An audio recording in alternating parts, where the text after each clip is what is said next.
Alam mo yung yung parang, syempre, di ba, feel na feel mo, ganun. Tapos Paano bigla, ulit? Sorry? tapos bigla na lang yung found out, it's like your first day, and you're like, So, can you reenact that since you're an actress? I don't know how it is for men, ha? But like, di ba, parang ini-enjoy mo, tapos bigla na lang pagtingin mo sa sheets, like, Murder scene.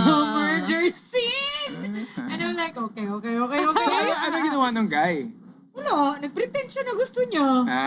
Pretend na lang. Okay, paano yung sheets niya? Galing pang IKEA yun. Sabi niya, naku, yung driver ko pa naman yung papalit ng ng sheets ng kama. Sabi ko, shit, nakakahiya. And then he goes through your mattress, right? Dire-diretso yun, no? Hindi naman, nung next na, nag-prepare na siya. Naglagay na siya ng Duvet yan. waterproof na. Yung para sa dog.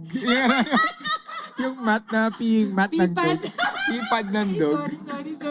Ikaw, ha? Embarrassing eh. Yeah, true. Wala na akong secret. Marami pa yan, girl. At First least you episode know, pa lang. Cherie likes to murder. Guys, marami namang experiences na ganito marami naman sigurong nakaka-relate. Di ba? Yung hindi mo sinasadya. I mean like, hello, kung love ka ng boyfriend mo, iintindihin niya yun. You're a girl. At least if I'm confirmed, I'm a girl. True. Di ba? Girl nga ta.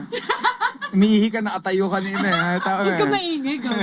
Secret nga yun eh. Umiihi sa urinal, nakatayo eh. Alright, is it my turn or Phoebe? Yeah, your turn. My Your turn. turn. Okay, so the most embarrassing that I've ever had, I fell asleep. Oh my God, Rico! I fell asleep. As in, I fell asleep. What? As in, tulog. Kasi sobrang kalasingan. Tulog. Yes! Tapos, yung isang tao dito, sakay pa din ng sakay. Tuloy pa rin. Yeah, ako tulog na ako. Tulog. That's not me. Ganun ako noon. So, yung parang, it's such a weird thing na parang, okay. Phoebe, you know what? Next time, sampalin mo Yeah, so, Please lang. Wait, no, that's So, not. Ako ba yun? Oh, ikaw yun. Last week lang yun, gaga. yung naka-3 Negronis ka. Ikaw naman, ha? Tayo lang nandito, eh. Ikaw naman, ha? Oh, no embarrassing moment. Oh, no. Okay, yeah. ako. I have no. Nabuo na loob. I have Nabuo na one, yung I have loob. one. Oh, basta Phoebes. Oh. Next time, pag tinulugan ka, sampalin mo. Oh, sige. Well, Sobrang lakas. at least alam mo nakatayo pa. Bantulog ako. Oh, Pero diba? hindi pa sinasagot ni Phoebe, nakatayo nga ba? Natutulog siya? Ano, tatayo ba? Natutulog ako. Totoo. Oh, hindi. Oh. Hindi, Okay, ganun talaga. Embarrassing. Okay, I have an answer. The most embarrassing thing that happened was we broke our bed. Oh, shit. I remember that. No, that Oh, man. Okay. I will not explain further. Okay, I will explain further. Kasi ako yung nag-repair nun. Parang alam ko to.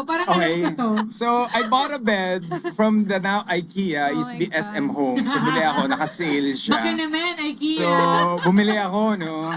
So, of Baka course, naman. yung isang tao dito, parang nag-rodeo.